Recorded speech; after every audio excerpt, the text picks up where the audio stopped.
What's up, guys? Steve here. Ask Steve number 18. We're officially here. Pretty exciting.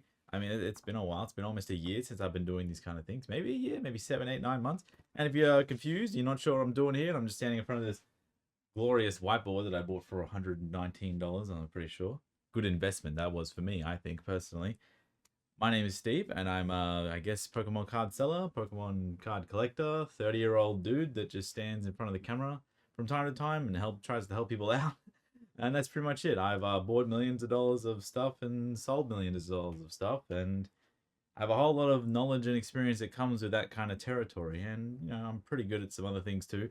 Feel free to ask as many questions as you want, whatever questions about it, literally anything. It doesn't even have to be about selling online, buying Pokemon. Just literally ask a question. I'm here. Not a problem. Also, we have a Discord that'll be in the description somewhere. Feel free to join, hang out. Me and my friend Coop, we made a Discord for a whole bunch of like-minded people. It's going pretty well. I'm pretty happy with that. Someone messaged me on Instagram saying, Steve, I want to ask you a question on your Ask Steve, but I feel weird because it's not a buying question or a selling question. It's just a question about something. I mean, feel free. I mean, what's the worst that could happen? I could just answer it wrong, and if I don't know, I'll just say I don't know. So yeah. Also, you probably haven't noticed, but got a little bit of a haircut going on here. Yeah, it's not too bad. Maybe they cut too much off, but not as bad as when I went bald. So it's also not too bad. So let's get into these questions here. Dan DD575 says, "Where'd all the plush go?" But I've already messed up the first question. Where did all the plush go? So if you remember, I had plush everywhere, and right now this is quite empty because we have been really busy the last few weeks. Me and Kibbley, we have sold so much stuff, and we've just been pushing through. About a week ago, this was completely full. Maybe like 4 days ago, it was completely full. I have to restock this today, or before I go to sleep, so when I wake up tomorrow to be nice and fresh for tomorrow. But I did have all these plushies here. I still have them. They're just like in the corner over there. But my workflow was kind of getting interrupted. I had to always walk all the way into this corner where I stored all my packaging supplies, and it kind of annoyed me. So I'm trying to keep my packaging supplies in more of a central area, so I don't have to tracked around my office so much, if that makes any sense. A little bit of time saving and a little bit of like acknowledging in my brain, like, okay, that's how many I have left of this certain packing supply, or I'm getting low on this. When they were stuffed in the corner, I don't know, I was just always running out, and then I had to like go to the store and buy some and pay a lot of money. And I don't really care about paying up front for a lot of packaging supplies rather than buying them in bulk, but it is annoying to have to spend time and extra time packaging something when you just don't have enough supplies. So that's why that is. I had a whole bunch of stuff here that I'm dealing with, and I have a sort of like a. You guys see, if I move this, you guys, I got a little bit of like a workflow thing, like cards I need a grade. I don't even know if you can still hear me. Cards I need a grade. Cards I need to check the condition of. All these cards are like ready to grade. They just need to go in card savers. So I try to keep. No, it's hard to explain. I want to be more acknowledgement kind of stuff of like what I have, so it doesn't just sit in boxes around the whole house. I just want to be like, okay, everything I have is right there. What do I need to get more of? What do I need to do? What do I need to deal with? When my PSA returns come in, they usually go on the shelf, and then I work through them over the next week or so. So that's why the plush are gone. I wanted a better workspace that works better for me. Although now it looks like shit. So that is what it is, right? It is what it is. So yeah. Carl Rouse 1168. How do you post so many cards on eBay if you're doing thousands? Well, I mean, you can do eBay listings pretty fast, or you can do them slow and put a lot of effort into them. But how do I personally have so many cards on eBay? I think on Kim's eBay, we probably are around the 20,000 these days. Maybe 23, 25. And my personal eBay is like the graded cards that eBay. I'm around almost 4,000-ish last time I checked. It's time really. I mean, I don't know what else more to say. Even someone that lists 10 cards a day gets 300 up a month. That's 3,600 a year. Doesn't sound like much, 10 cards a day, but 300 a month sounds like a lot, even though it's exactly the same thing. So it's just time, and we have 2 people working on this as well. This isn't just like the most people who sell items online that make trading cards and stuff, they don't have like a dedicated job to it. It's usually just after work and stuff like that. So when you got 2 people dedicating pretty much all their time, and when you are working from home and it's your own business, you can work whenever you feel, and you can work as much as you humanly can possible. Like, point, and it's midnight right now, and I'm, I guess, working, if you want to call this work. I'm doing YouTube video, and I can do it whenever I want because it's my thing, and that's just how it is, really. Like when you work from home, I mean, the last week and a half, I think I've gone to bed at 4 to 5 a.m. almost every night, just like all like organizing singles, getting singles ready to list, like getting them ready, doing the listings, putting them up together, researching it all and getting them ready, scanning them, taking photos, everything together. And it's pretty much what we dedicate like our lives to because it's our livelihood, I guess. So that's how we manage to do it. Like we don't go to school. We're a little bit older than that. Kim's got a degree. I don't have a degree because I'm stupid. So it's just how it is. We don't have kids, apart from 5 cats and a dog. I guess they are kids. So that's how we can post so many cards. But if you get to like 20 cards a day as like a normal person, that's like 600 a month, man. Like it's like, well, that adds up. Like people don't think that doesn't add up. That does add up. You just do 20, do it every day. 20, 20, 20. You get to 600, 2 months, 1,200, 3 months, 1,800. I mean, there's like, even if they're $2 to $3 each, I mean, you'll sell those over time. Even if it's, let's say you do 600 in a month, and then after that you just sell 2 a day. It doesn't sound great, but if they're $3 each, hey man, that's $6 a day. I mean, if you get $3 after fees and shipping and everything, that's like a bloody meat pie every day. I mean, that's pretty good to me personally. I mean, that's how I like to see things when we do listings. And no, we have a lot of listings up, and not everything sells every single day, obviously, because I'm still surrounded in stuff every day, and that's fine. You just sell a little bit every day. It's not supposed to be this mega fast, mega flip thing. It's just a gradual process, and you just go up like this in listing amount and the amount sold, like maybe more of like a this, maybe more like a this, and then a little bump, and then I don't know what's wrong with me. All right, so that's why. That's how we get so many cards on eBay. Okay, this is a very large question. I'm going to do these next 2 because this bad boy is huge. Do this next, and then I'll come back to you because I need a big drink of water before I do that. Roach's Pokemon. I love eBay. The only thing is certain people will continuously lowball you, and I'm just like, there's so many other listings and other places if you wanted it for that price. Why don't they just give up my listing and find it somewhere else for the price they're looking for? Gets a little irritating. I can see where you're coming from, Roaches. Definitely. This wasn't a question, but I think this was a great statement that I just added in. First of all, when you're selling online, there's no feelings attached. I just need to lay that out for you right there. There's no feelings attached. So you have a lot of feelings in this. So when you're getting lowballed, when like someone's messaging you, you're wanting too little of a price, they're constantly saying, what's your lowest price? They're just making lots of demands. They want photos, but then they never buy it.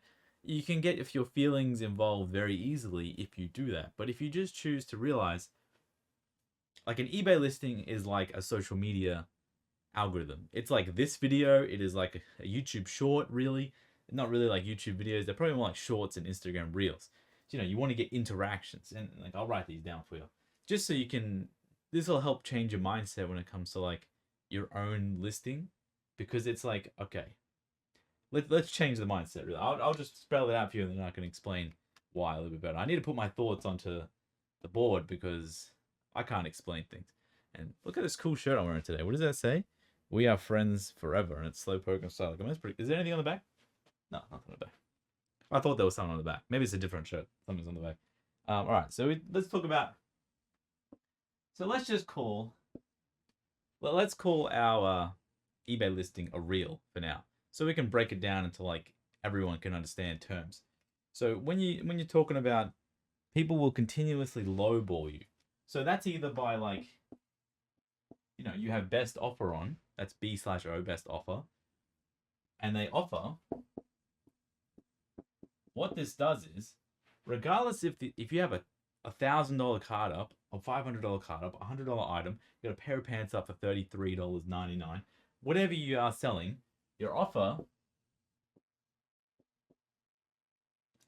What's the word for this? Oh, the word's on the tip. It's like an interaction or impression or something like that. It's like I'm just going to call it a hit, I guess. It's the same thing as when someone likes a video, they share a video, they watch the video the whole way through. All those things, the algorithm for the listing, the reel, it gets a hit. So someone offers you, regardless if it's $1 or $4.99 on your $500 item, that's a good thing. Regardless if it's a terrible trash dog pile, dog crap offer, it's a hit on your listing. And that should make you feel good, right? Feel good. Because that makes your listing, search higher in the search rankings when people look up cards like yours or just other cards and maybe yours just comes up. Maybe yours is a Aerodactyl card. I just sold an Aerodactyl like 3 minutes ago before I went live. So an Aerodactyl card, and they just type in Aerodactyl Pokemon. If someone else is best offered on your Aerodactyl, eBay's like, hey, someone else wants this. It might be interesting to someone else. Because you got to think, you type in Pokemon card, there is like 3.5 million listings. I was looking last night. There's a lot. Depends on where you are in the world and how many show to you. But for me, when I searched in eBay Australia, it was 3.5 million that came up. And I'm sure if in the US, it'll be millions, millions more. So out of those 3.5 millions, how many do you think are Aerodactyls? And how many do you think have got a recent offer from someone? So that's all eBay tries to do, is put desirable items in front of the eyes of people who are actually spending money. eBay knows who spends money. They have all the data. So on their apps, they see, hey, someone else best offer on his Aerodactyl. Maybe buy number 2, 3, 4, 5 want this. So when you get a best offer, it's a good thing. What else is good? I really need to learn how to write one day. That says message, by the way, if you can't read that. Not massage. I mean, massages are good. I mean, I could go for one right now. I was playing in the park with my dog earlier today and I fell over. She's too fast. And I was kicking the soccer ball and I tried to kick it and she grabbed it and I went, I fell on my back. And then we're kicking the ball in the house and I slipped on the tiles earlier and I landed on my butt. So it's really hurting me right now to stand. But it's completely fine. That doesn't really matter. So best offers, good. You get a hit. Message, why is it good? Because you get a hit. Are you getting to this? And also, message, you reply, boom, you get a hit. Now, this isn't really documented anywhere, or this isn't really like eBay telling you or anything like that. This is just my experience from a decade of doing this. And also, I have like, not to toot my own horn, or I was about to say something else, but it's a little bit crude, right, for this early in the video. But I have been like the #1 seller of trading cards on eBay Australia. Now, it's just Australia, right? We have 25 million people. eBay has 300 million. I can't compete with a lot of big sellers there because I don't have an extra 280 million people to sell to.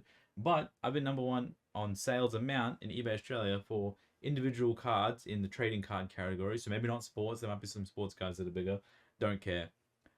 I've been the highest amount for a very long time.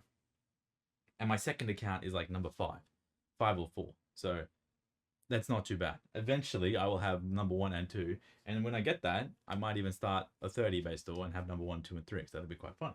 So, best offer is good. A message is even better. You replying to the message promptly, swiftly, fast shows eBay they're like, hey, if someone else sends a message on this reel, aka listing, the seller will reply very fast. And maybe that's something that eBay probably knows. If a reply in a certain amount of time usually leads to a sale.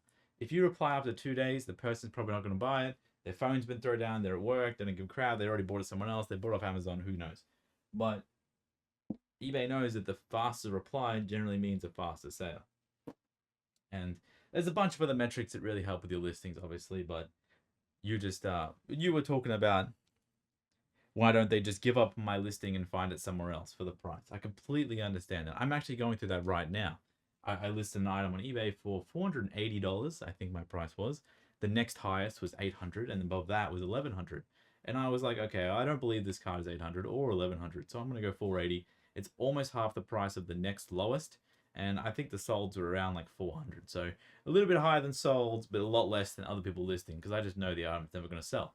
I have someone messaging me, what's the lowest you take? What's the lowest you take? What's your Instagram? Let's do off eBay. Messaging me on eBay about this kind of stuff. And that's really bad because your account can get closed if people keep talking like that and talking to your message and you agree and you send your stuff.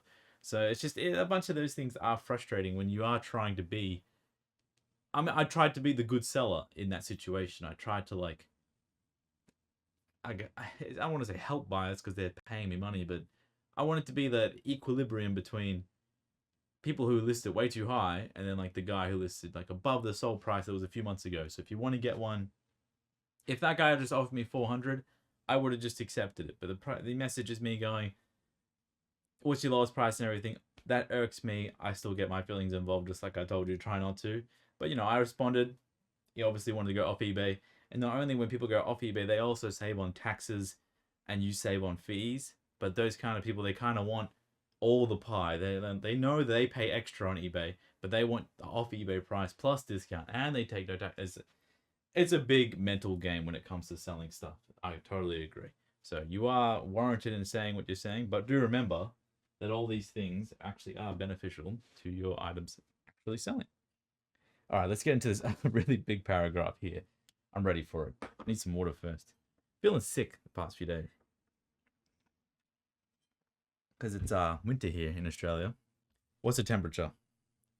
Let me tell you what a Australian winter, 12 degrees. I don't know what that is in Fahrenheit. I don't know how to change that. I can't change that. That's probably like 45 or something, right? So that's midnight Australian winter, 12 degrees Celsius. So let me just get rid of all this. I don't have a... Oh, here it is. Coming in handy. By the way, I hope you guys are doing great, by the way. I mean, I can't believe there's actually... These videos are still going and there's still questions. So I'm happy to help. I want to try as hard as I can with every single question because you never know when the last question is going to happen. So I'm doing my best. Vortex Gaming 1027. Hey Steve, how do you handle getting a large amount of cards that you know will take a long time to list to get the full value from? That's part one of the question. I am not necessarily talking about genuine bulk, less than $2 per card, but I've bought a few large collections where, for example, it's like I pay $5,000 for the collection, I get 20 cards I can grade and sell to make my money back, and I profit 1,000 or 2,000 cards that are all $2 to $5. I've been buying a lot of these recently and have worked myself into a backlog of 12,000 listable cards. I work a full-time demanding job for about 65 hours a week, and then I list on eBay for another 40 to 45 a week and target to get 200 cards listed per day. Part of me says I should just bulk up a bunch of these cards and sell them for less than they're worth. Well, stubborn part of me wants to keep them all and list them to achieve a maximum return. How do you handle huge backlogs of cards? Whoa, okay, that was a mouthful. All right, so starting out, you are working 65 hours a week, and you're also working 45 hours selling cards. I think this is probably going to lead to some detrimental effects. It might lead to an increased amount of wealth and increased amount of money in the bank account, but it also might make your life really horrible because that's a lot of work, to be honest. As someone who's been there, done that, it wasn't pretty. It had to be done for certain periods of time, but it isn't the best way to do things. Second, let's tackle this thing. I think I've talked about collection selling before, so I think it's pretty fresh in my brain. I'm pretty sure. So let's say we got a collection. You paid $5,000. Let's use your example. You can sell 20 cards. Oh, that's $20. Sell 20 cards. You got your money back through grading. First of all, I just want to commend you because if you're actually buying a $5,000 collection, it comes with a whole bunch of stuff, and you're grading 20 cards and getting all your money back. That's roughly how much per card is that? Who knows? $250 per card plus the grading, so like $275. If you have to sell it on eBay, it's like $300 each for those cards. I mean, that's pretty incredible if you're actually managing to do that. I've done that a few times myself, and it's a great feeling. Now you have all the bulk stuff. Now we have bulk. All right, so there's levels to bulk, and this is pretty much, some people have full businesses around dealing with bulk. Now, me personally, I don't deal with mega bulk. I kind of try to deal with like 20 to 15 years old, $1 to $5 cards at someone who's looking for a certain illustrator, someone who's looking for a certain Pokemon that's quite old. I like to sell those singles on eBay. I'm not going to be opening up the most recent modern set and listing those individual listings because it's just, not to say that wouldn't work, because that probably would work, to be honest, but I'm just not interested in that personally. So you probably have a lot of bulk that I'm talking about. The stuff that people actually would buy for around $1 to $2 to $3 each, but it's a lot of effort to get it listed. So let's break this down. So once you've gone through all the cards you want to grade, you've moved everything else into like the sell raw, they're played, they're damaged, they're near mint, but they're not like gradable gem mint kind of things. You have the bulk here, the bulky bulk. What do we do with bulk? So you want to separate it. You probably want to just go through it, get every single, like, we'd write this down. I got a pen. Why don't I just write this down?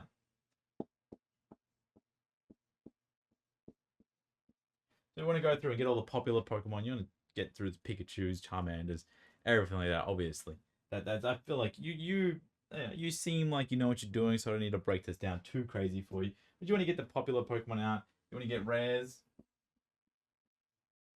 You want to get the rares out. Lost my voice a second there.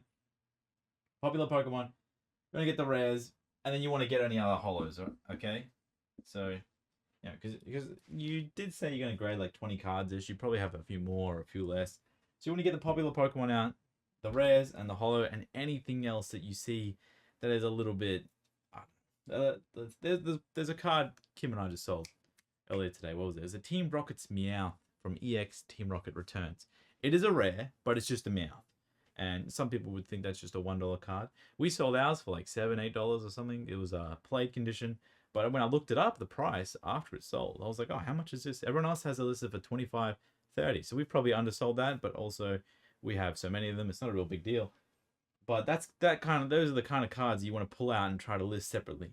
I wouldn't go and price check every single card that you're pulling out of a collection because that is really time consuming.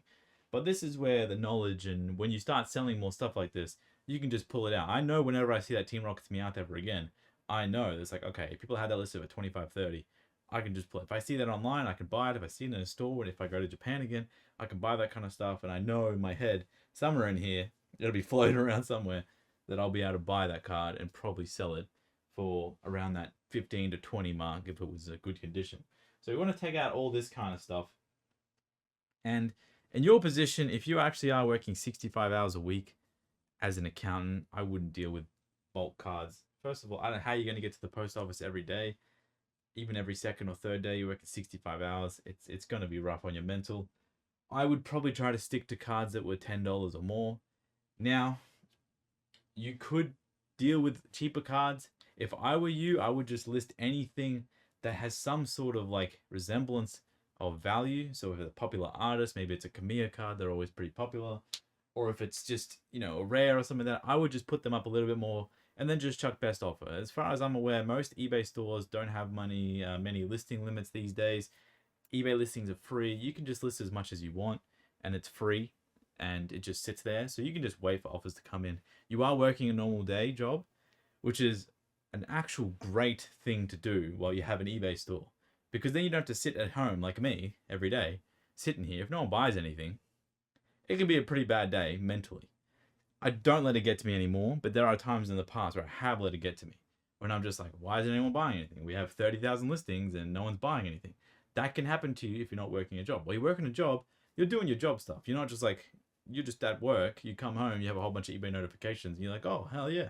And if it doesn't happen, you're like, oh, that's not a big deal. So 200 cards listed a day. Well, I mean, we talked about this earlier. 200 a day, I mean, that's a lot, man. Like, you're talking like, how much? Isn't that like 6,000 a month?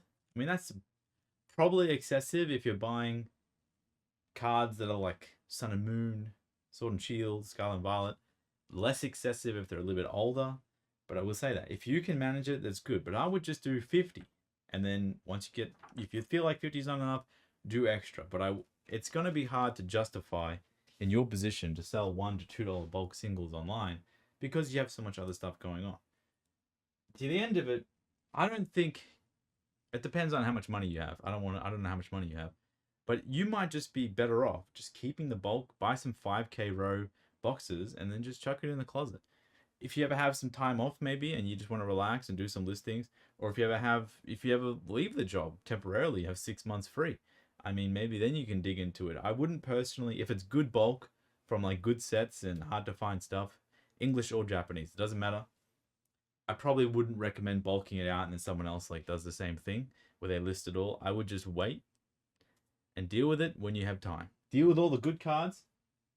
Rank the collections you buy and get the most expensive card all the way down to like the 200th most expensive card if there's 1,000 cards. List those top 200 and then deal with the next top 200, then deal with the next top 200. And then you buy another collection, deal with the top 200 or the top 10% or the top 20%, however you want to think of it. Do that first before tackling these really, really, really low value. And I guess it's hard because like they're low value, But it doesn't mean they're worthless because there's a whole bunch of people that love buying $1 to $2, $3, $4, $5 cards. But like mentally for me, I've had a day recently where I've listed 900 to 1,000 cards in one day. Wake up, you just list, bought 5 a.m. suddenly, and you just back to sleep. And I haven't sold any of those. And that's maybe like that happens like a week and a half ago. I haven't sold any cards out of those 1,000 cards I listed. And they weren't complete trash either. Some of those were pretty good.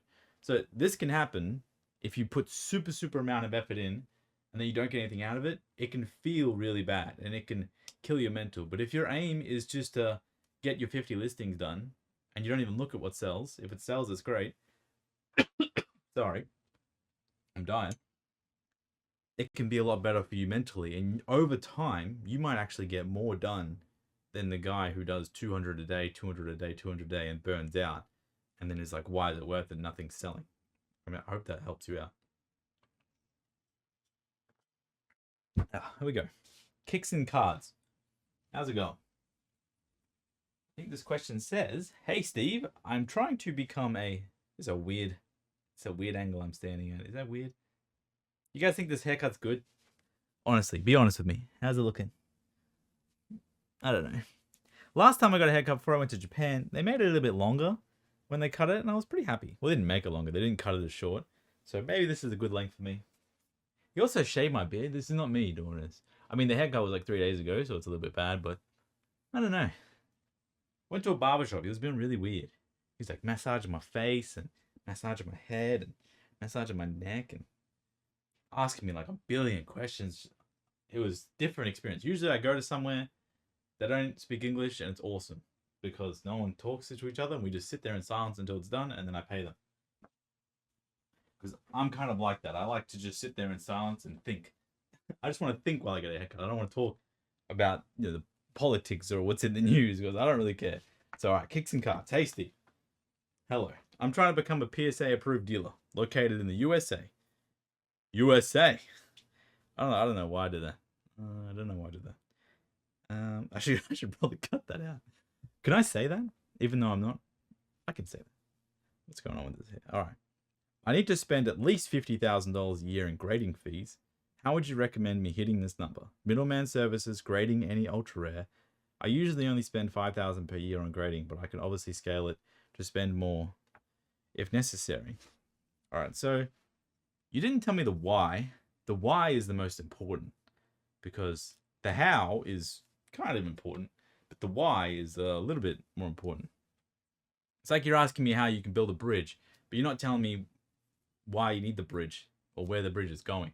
So let's assume you're trying to become a PSA approved dealer because you want to either get cheap grading fees or you want to become an actual PSA approved middleman. That's the only two reasons I can think of why someone would want one of these. So yeah, you need to spend $50,000 a year in grading fees. What's that? It's like $15 a car right now. So probably need that's like what, 3,000 something, 3,300. So you need to hit 3,300. You say currently you do $5,000 a year in grading. So you probably grade around, math is hard, you grade around 300, I guess. So you need to grade another 3,000 cards this year to be able to get it done. So if you don't have the means, as is the cards or the capital, to be able to send that many cards away, there's only one other option you can do, and that's get other people's cards. My first, how do we say this? The first thing you do, we'll use this board. Might as well use the board. Right. First thing you do is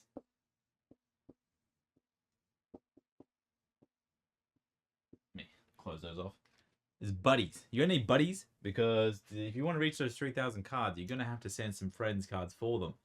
Now, what I assume would probably be the best course of action is if you have some friends, you approach them and you go, "Hey, I'm trying to become a PSA approved dealer. I need to send another 3,000 cards this year. I'll send your cards for you free of charge. So you don't charge them any money. You do the submission. Make sure you're not covering the cost of like all the card savers and everything, or the return shipping and everything like that. Calculate that all together. Try it with some buddies cards first and see if you like it. That means you're not exposing yourself to opening it up on the open and a random person, his name's Little Johnny, and he has 10 cards, and he sends it to you, and you go, yep, the grading's $15 a card, and then he gives you 150, and then PSA charges you an extra $1, $2 per card to come back, and then you got to ship it out to him for another $20, and then you got to do signature, and maybe you want insurance, and then you've just lost $40, and you've graded someone else's cards for them. So you're gonna make sure, try it out with some buddies. Not a lot of buddies. I don't know how many buddies you have, honestly. I don't know how many buddies you have. How many buddies do you have? I don't have that many, but I've got a few buddies. No, think about it. I'm gonna take that back. I actually have a few buddies. So, so this is what I do. Approach some friends, and that means that'll get you in the mindset of what it'd be like to actually be a middleman. Be a middleman, because I've done it before and it sucks. Honestly, sending other people's cards is the worst feeling on this planet. I have submitted maybe around 2,000 cards, 2,500 cards, I think, for people over the last 7 years, and controlling their money, controlling their cards, the time it takes to get the cards back. It used to be like 6 months, 7 months. It was really, really rough for a period there. They're messaging you, hey, how's my cards going? There's nothing you can do. All you can do is send a picture of the tracker. You can feel quite trapped because there is literally nothing you can do until the cards come back. Let's say the cards get damaged. Let's say the package gets lost from PSA. Whoa, if that happens, I mean, that would just be horrible.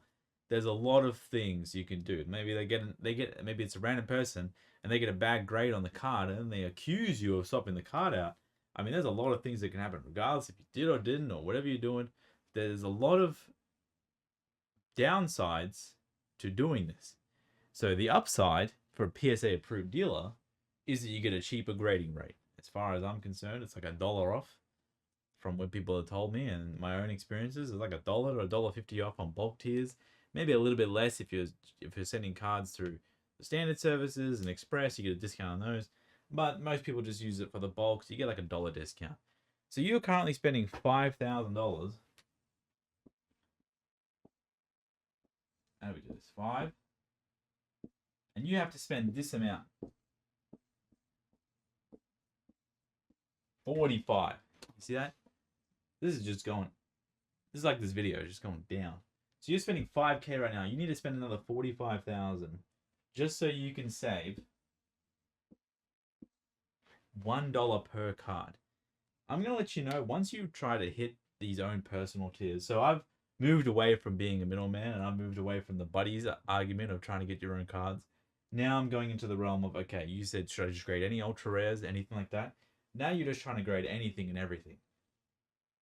And when you can really cut down what you're sending and you can control what you're sending and you're sending cards that you know are genuine, you're sending cards that are pretty good.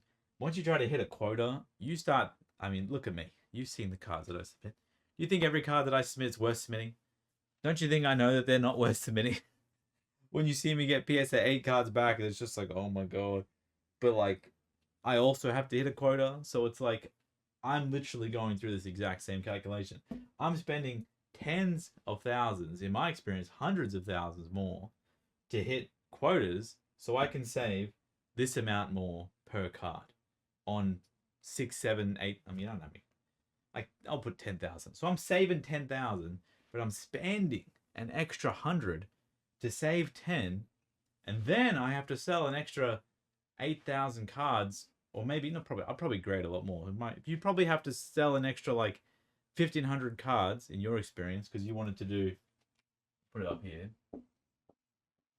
Got to stop mixing mine and your experience because it's going to get confusing. You have to grade this many cards in your experience. Maybe half of those aren't really worth submitting. And lately, selling PSA graded cards isn't the easiest thing to do because there's just so many people grading. Grading takes a month. There's not that much, implied value on a lot of really, really cheap stuff. Oh, I actually got some stuff in here. What do we got here? Let me pull something out. So there's Ivysaur. Pretty good. That's pretty cool. Look how cool. Look at that camera. So I've graded this. I had like 12 of them. I graded a dozen, I guess. And this I sold for like maybe $51 on eBay.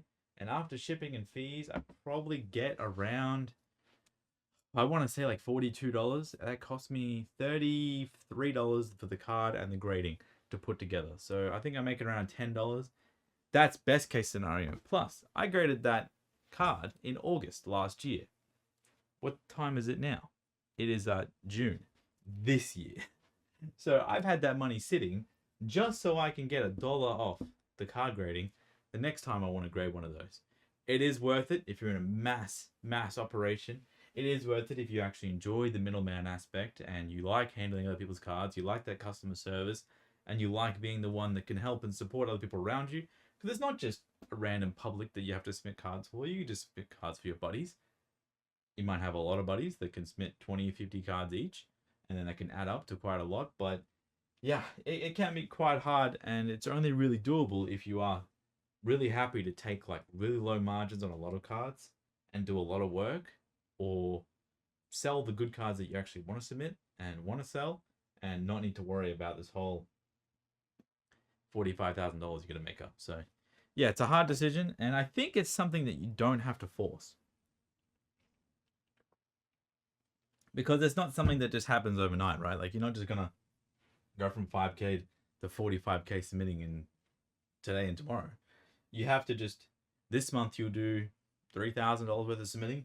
Next month you'll do $6,000, and be like, okay, I have this much money that I want to spend. I'm gonna do $10,000 worth of submitting on the next month, and I'm just gonna max out everything. And every dollar I have, I'm gonna start fire selling some stuff on eBay. I'm gonna run some auctions. I'm gonna see how it goes.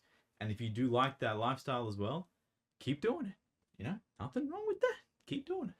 So thanks for the question, Roach. Kicks and cards, sorry, not Roach. I appreciate it. Hi, Steve-O. Hello, Mr. The Buffett Bar. Oh no, the Buffet Bar. Not Buffett, the Buffet Bar. Oh my god. I hope you're feeling better. I am not. Thank you very much. I was. Now today, not really, but I was. Thank you. I started reselling in October of 2023 with about $200 cash and a few items from my personal collection. How did you manage patience as you continue to grow?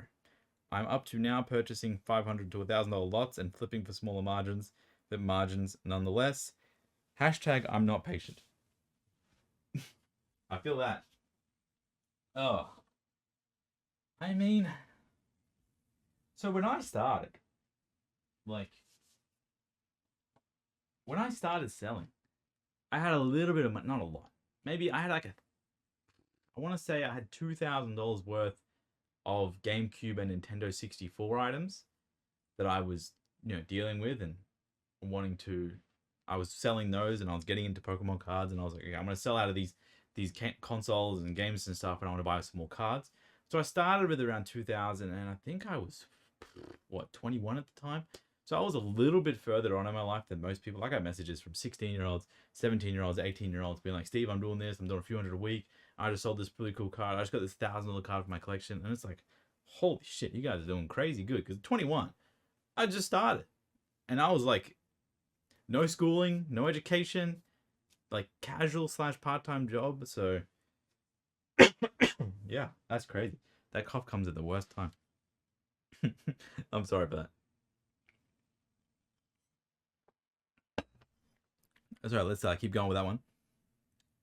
It's just, when you are starting, this is why I always tell everyone, don't fucking quit your job, because you're going to need the job to scale up your inventory, to be able to afford to keep turning it over, and to have sales coming in when you're not really, spending or going big mode. So me, from 21 years old up to around 20, when did I quit? 26? Probably around 26. 25, 26 is when I quit working. I don't want to say quit working because it's midnight and I'm standing in front of the camera. So when I quit my job in 25, 26, and pretty much every spare dollar that didn't go towards bills and living expenses went into buying and then selling. So it wasn't like I just started off and I had $1,000 and I was like, okay, I have $1,000 worth of cards and I'll sell 100 and then I'll go and buy another $100 worth of cards. It was more like, oh, I have $1,000. I'm going to buy all that with cards. Oh, I just got paid another paycheck of $350 this week, or it was $400 this week. And that's AUD, by the way. So I was getting paid when I was 21, maybe like 200 to 250 US a week. And I was buying and then selling and then buying and then selling. And every spare dollar I had, it would come in. So it wasn't just money from Pokemon that I was using. Every single dollar that I got from my job I was using that to buy my inventory as well. So do remember that when you do this and you can combine it with a job, it's incredible what can happen. Even these days, I'll probably go back into working next year, maybe mid next year. I think I want to go back into the workforce for no reason other than the fact that I want to have like maybe 100,000 cards listed onto eBay, maybe 10,000 graded cards, 90,000 singles, and I just want it to sell.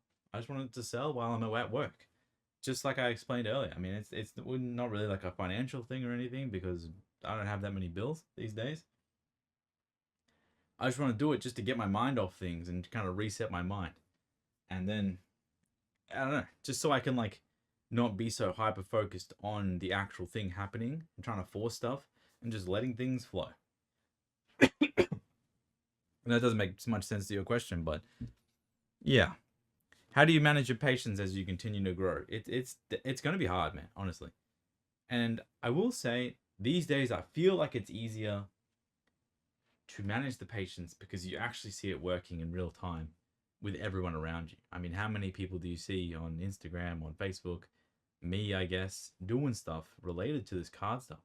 When I was doing it in like 2015, 2016, I mean, there was nobody online. Like, there was people making Pokemon content, but there wasn't anyone being like, oh, I sell cards and like, I not only make money out of it, I make enough for a living wage. It was more just like, there was a few people. I mean, there was a few, I don't want to say there was nobody, but there was like, for me personally, there's no one that I could relate to.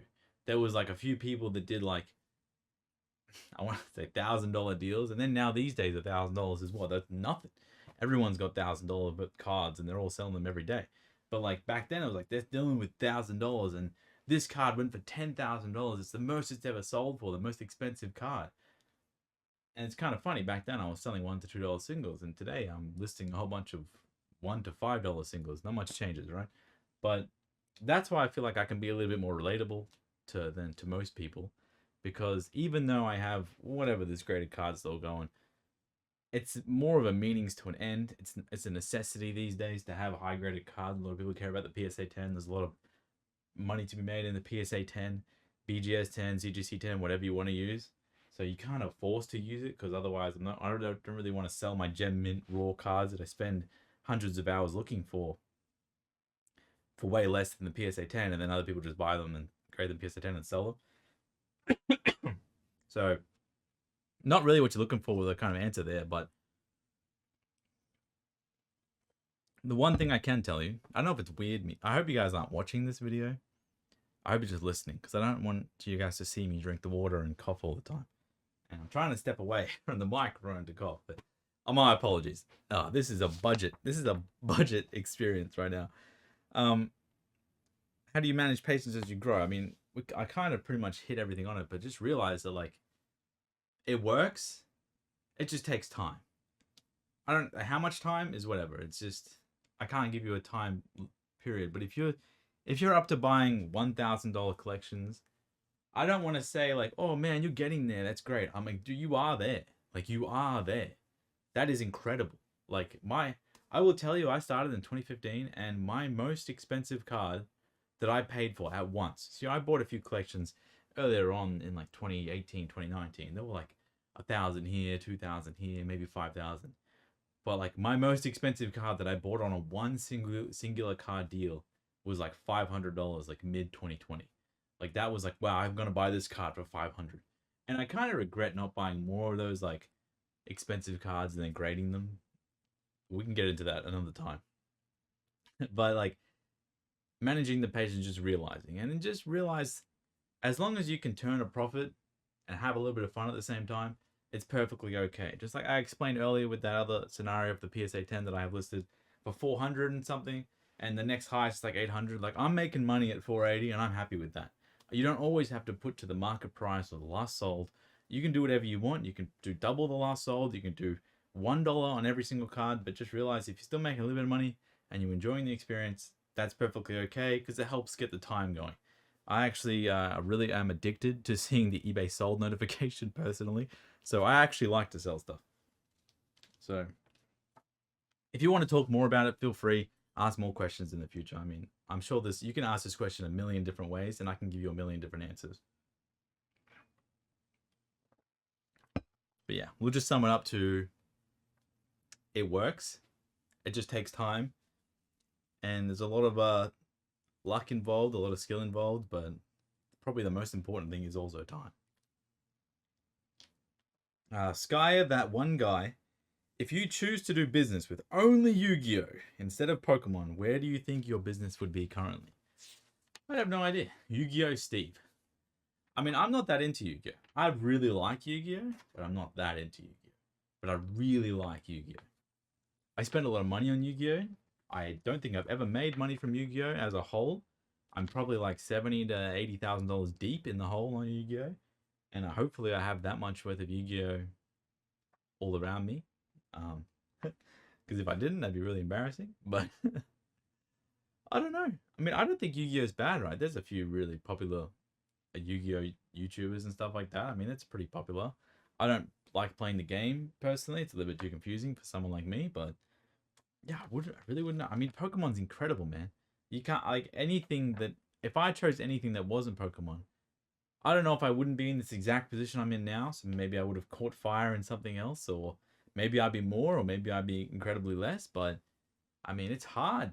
Like more often than not, I'd probably be less. But yeah, I don't know. JGMS1K. Do you sell bulk boxes of Pokemon cards? They usually come with 4,000 cards and have some rares, reverses, and regular holos.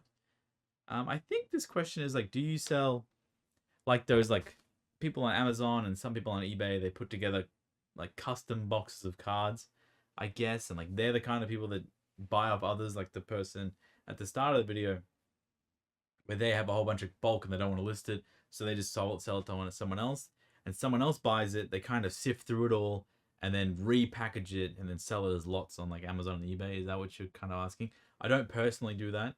I know there's hundreds of thousands of people that do it all around the world. I have done it in the past. One of my best-selling listings back in the day was a Wizards of the Coast old school English bulk lot. I sold over like 5,000 of that listing. And honestly, that listing probably is the reason why I'm standing here today, is because I had 10 copies of every single card listed as single, from like base set all the way to through to most Neo sets. I didn't have 10 copies of every Neo card because some of them are really expensive and all those other things, but every non-holo card I pretty much had all the way up to like E series. And I didn't know what to do with it all.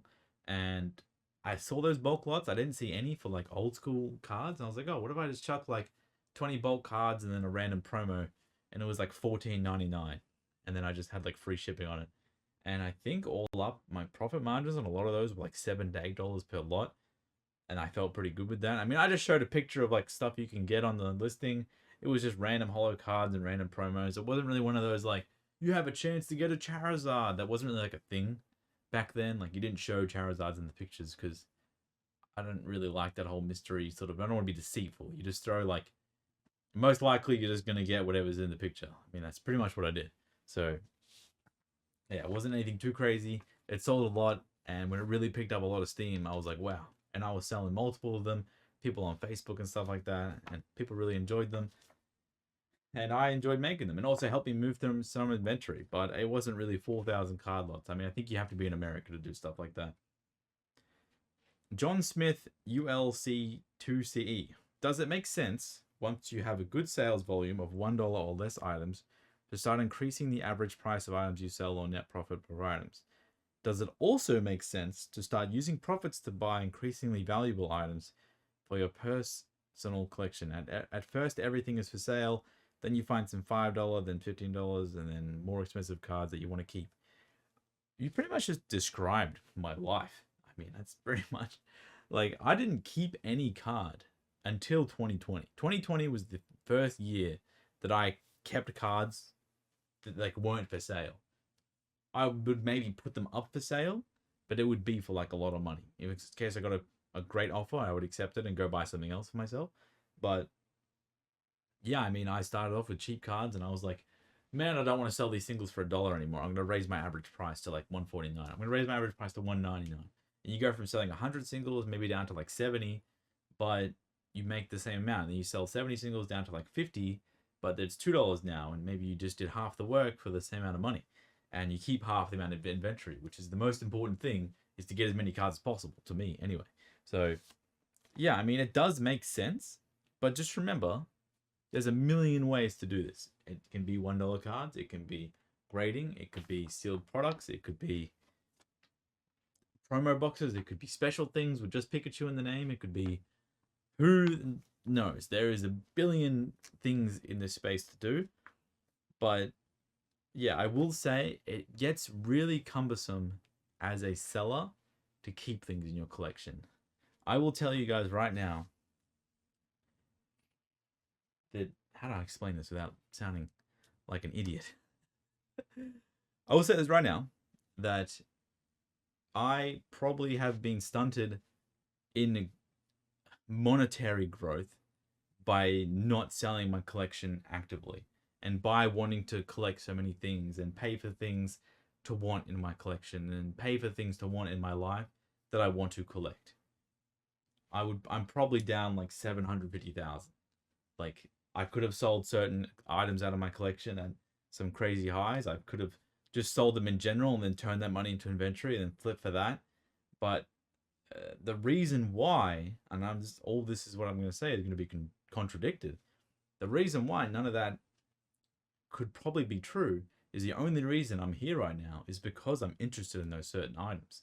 If I wasn't interested in those certain items, I wouldn't know the backstory and how rare they were, all these other things. I see so many people get into all the things that they collect, and then they buy it and they rapidly flip it and they get rid of it, and then they get like disjointed from the market values. They get disjointed from how hard they are actually to get, and then they try to buy it back years later for way more.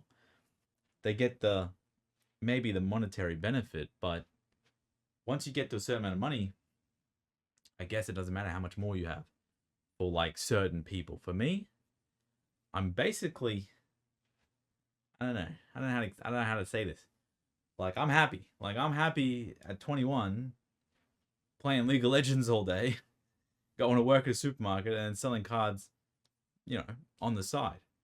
At 30, I'm happy playing a bit of Counter-Strike, a bit of League of Legends, a bit of World of Warcraft, and selling some cards and being happy with the stuff in my collection. I don't really want to get to multiple millions of dollars in net worth and make multiple huge companies. It's not really like, I'm going off the tangent, but it depends what you want. But I will say, as someone who has kept a lot of value of their own collection and spent a lot of money on things that like probably didn't need to be spent on, just because I enjoy loving stuff. I mean, these plush up here, this one, nom nom, this guy right here, let me grab it. Ooh. This one, I probably spent like $200 on that Mega Charizard plush. I unpacked that and I put that on that shelf. And before that was on the shelf, it was over there on that shelf. And it's been around 7 months. Is that a good use of $200 of business money? Could I have bought $200 worth of cards and sold that, and by now had 500, maybe even more, maybe 600, maybe 10,000? Who knows? Yes. But whenever I come in here, in my safe space, in my happy space, and I see all my Pikachus, I don't know. It kind of feels worth it. But I will say, once you get into the rampant reselling of cards, it can be really hard to hold on to things. And if you don't find that connection of not being like, not wanting to let them go, it can also stunt your growth. It's like a double-edged sword. I hope that makes sense. It doesn't make much sense to me when I think about it again. This is going to be the worst Ask Steve today, I swear to God. Benediction. Hello. I hope that didn't vibrate everything when I put this down. Ooh, that's bad. Hopefully that doesn't mess up my audio. Oh, man. Do you follow a specific naming scheme for listings? I've been looking at my active listings and focusing on keywords in the title. Do you try to do your best to make the title make sense? Have you noticed keywords and titles play much into sales? So that, yes. I mean, think about that, right? Do keywords and titles make sense into sales? I mean, if you don't have what it is in the title, it's going to be pretty hard for people to find it. So how I do it personally, I'm just going to say how I do it, because I go on eBay every day. I check listings every day, and I see hundreds of people who copy my exact wording, my exact descriptions, every single little thing I do. And I also have a little thing in my items. I have a little thing in my item specifics that has my store name in it. So I can usually tell when people sell similar and copy my items, which is I am deeply thankful. You think I'm doing well, so you want to copy. That makes me feel great. So, what I do with my listings, now this isn't really for like the search rankings, this is my own rankings, is I put the name of the card first before anything else. That might not be the most important thing, but I personally like it. So when I go to sort things on the back end, everything's alphabetical, and it can be a little bit easier to like reprice things that all have Pichu in the name, reprice things with all the Pikachus in the name, and then figure out how many duplicates and whatever I have from those things. If you start off with I see people start off with the year, they start off with the set name, they start off with Pokemon, which is not necessary because when you do your item specific Pokemon TCG, it's usually not needed because you don't need Pokemon in the title. I still put Pokemon in the title because I just like having Pokemon in the title, but it's really, really far away. So I do the character name, whatever the name of the card is, and then do the set number. Usually when people search up, and by usually I mean me, I search the name of the card and then the set number. I generally don't search anything else. Sometimes I don't even search the full set number. I just go like Pikachu 001. And maybe the card will come up if it's a Pikachu 001 out of 25 or a Pikachu 001 promo card. But I always search the card name and then the set number. That's pretty much what I've always done. And I feel like many other people are the same. So those are the most important things. I feel like if you're making eBay listings, card name, card set number. After that, you can do whatever you feel like is personally more important. I don't think there's much difference between the next 60 characters. There might be some search term things, maybe.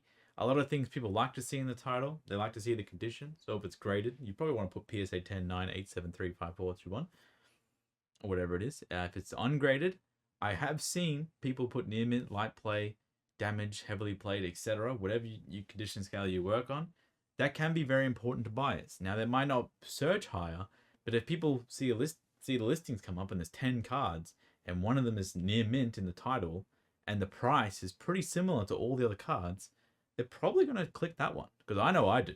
I click the one that says near mint to not only look at the card and condition, so maybe I want to buy it and grade it, maybe to price check my own cards, and like I have a near mint card too, I want to do that. And then by getting more people to click on your listing, it'll also rank higher. That way, they'll rank higher up in the search metrics for other people who actually want to buy stuff.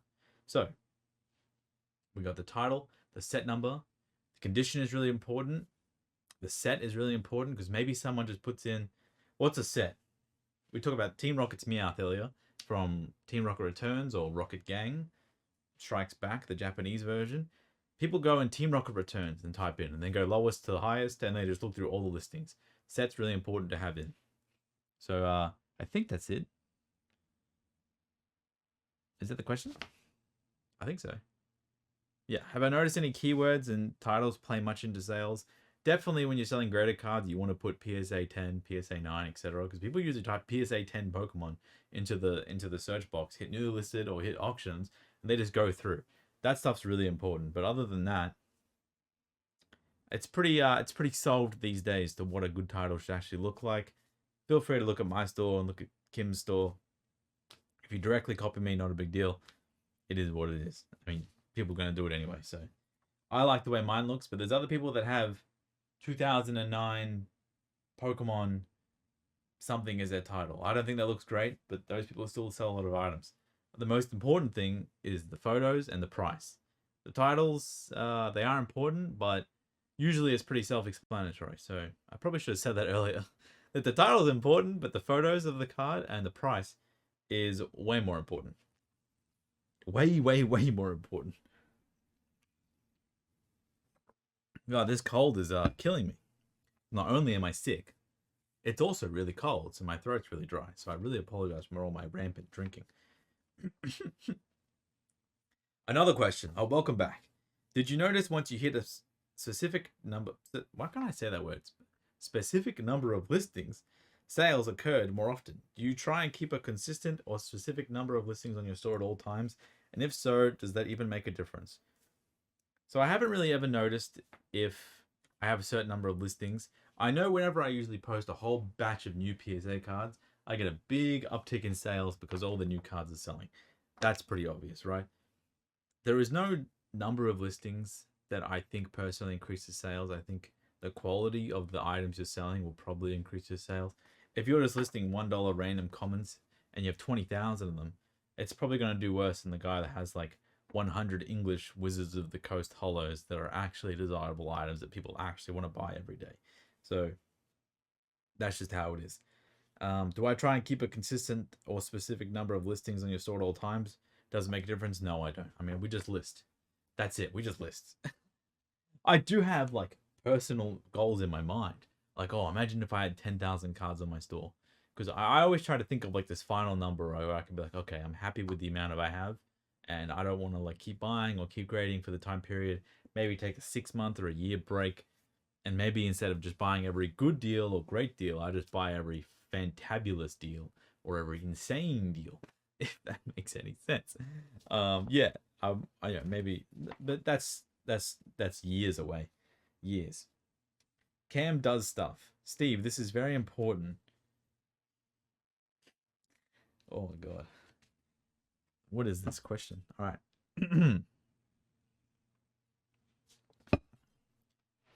Steve, this is very important. Would you rather fight 100 Rattata-sized Tyranitars or one Tyranitar-sized Rattata?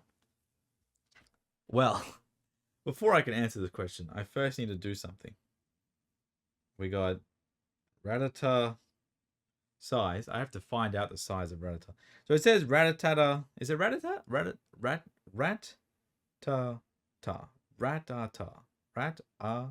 Rattata. It says 30 centimeters. What's his weight? 30 centimeters. I mean, if he's like a few hundred grams. Oh my god, he's okay. Wow. All right, so he's 1 foot 7 pounds for the Americans. For everyone else, he's 30 centimeters, 3 kilos. That's pretty heavy. I mean, that's like a small dog. Like, that's like a small dog. Tyranitar size and weight. Tyranitar's 6 foot, 445 pounds. So for an example, I'm 5'8", like 185 pounds, roughly. I think maybe 175, somewhere between that. I fluctuate depending on how many donuts I eat that day. So personally, if I went up against a Tyranitar-sized anything, it'd probably be like Mike Tyson versus me, and they'd probably destroy me. So I have to go with 100 Rattata-sized Tyranitars. Now, it depends. Like, Tyranitar is, like, really rock solid. I can't just, like, stomp on them. And 100 of them would mean 300 kilograms of thing. But, like, also, I don't think he can jump that high. So maybe I can get the high ground on him. And maybe I can work some sort of chemical warfare out. Where I can kind of, like, slow them down using some sort of petroleum mix with gases. What are we getting into? But, yeah, I mean, I'd probably go with the 100 Rattata-sized Tyranitars, because I don't really want to fight a 450 kilogram. That's 1,000 pounds, by the way. 6'7" Rattata, because he'd be like this tall. That's bigger than LeBron James. Oh, no, LeBron is 6'9", isn't he? And he's like 285. I mean, he's not as big as LeBron James. That's like a bigger LeBron James. Yeah. Don't ask me why I know those figures, by the way.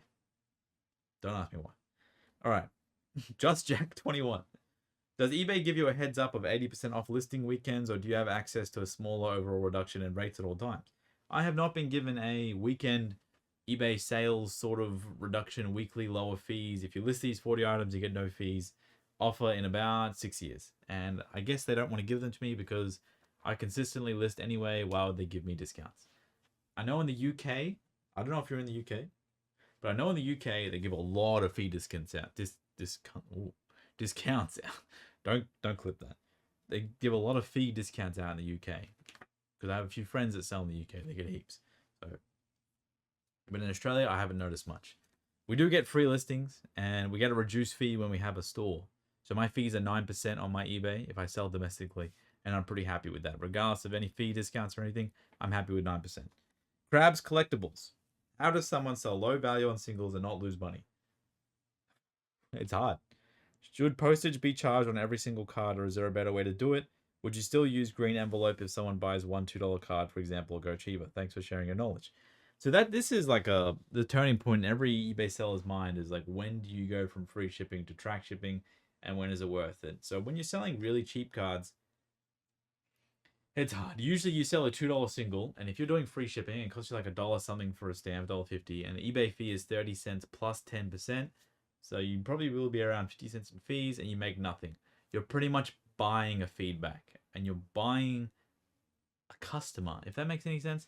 So you got to think about, when you're selling really cheap stuff, you're like spreading all your hooks out, and you're getting little guppies that you can't eat, and you spend $2 on the hook, and you get a $2 guppy, and you don't get anything in return. But there's a chance those guppies, one of them, 1 in 100, might be a golden guppy that'll give you an extra $50.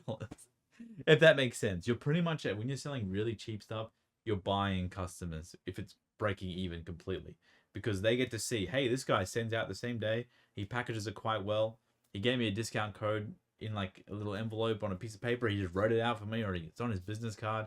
Maybe I'm going to buy some more stuff from this guy's store. They buy like 20 more items at $2 each, they package it together. And that's also another thing. When you're selling $2 cards, usually it costs $2 to post that with the fees and everything. But when they buy two $2 cards, pretty much that second card, after fees of 10% on eBay or whatever it is, that's pure profit. You get like $1.80 from two $2 cards, but one $2 card, you don't make anything. It's terrible, but it is what it is. And I did this for years. I think I sold, God, I don't know.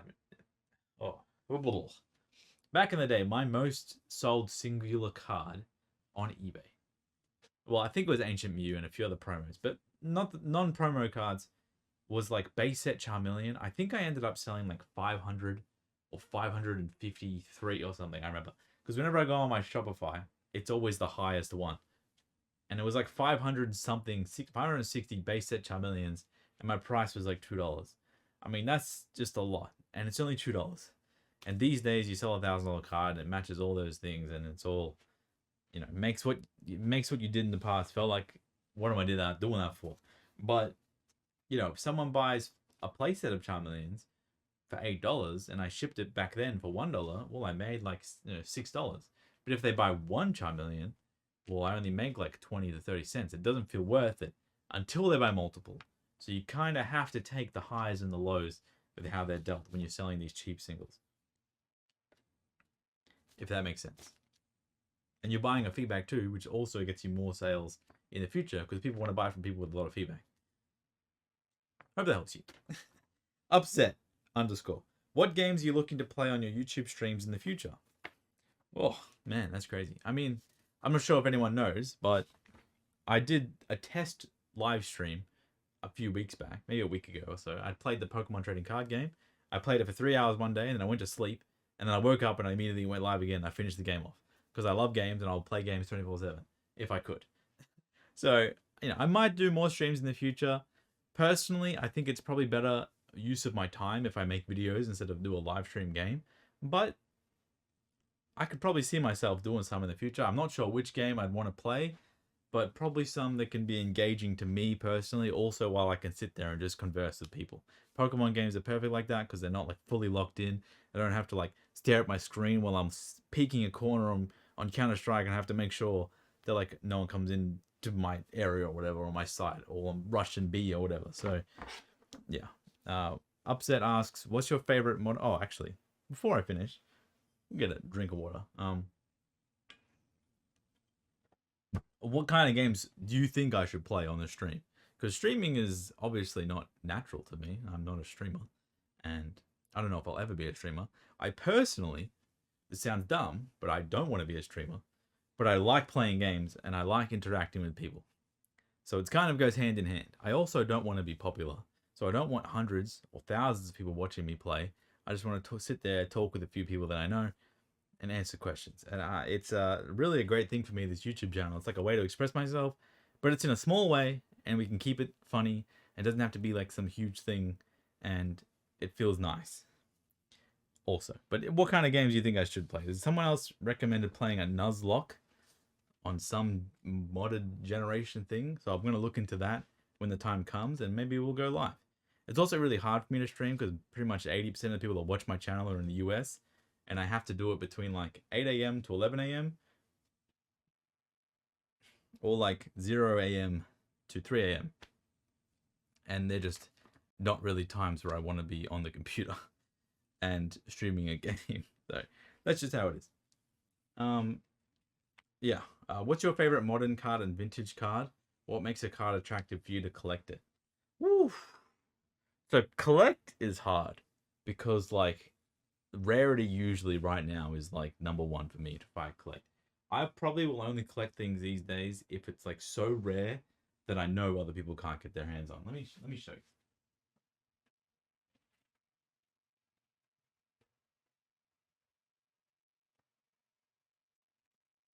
So, okay. These aren't cards. I disappeared for a second.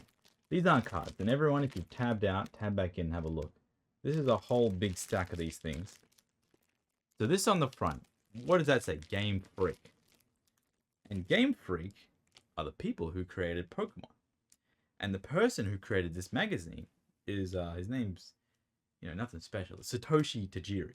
And he is the creator of Pokemon.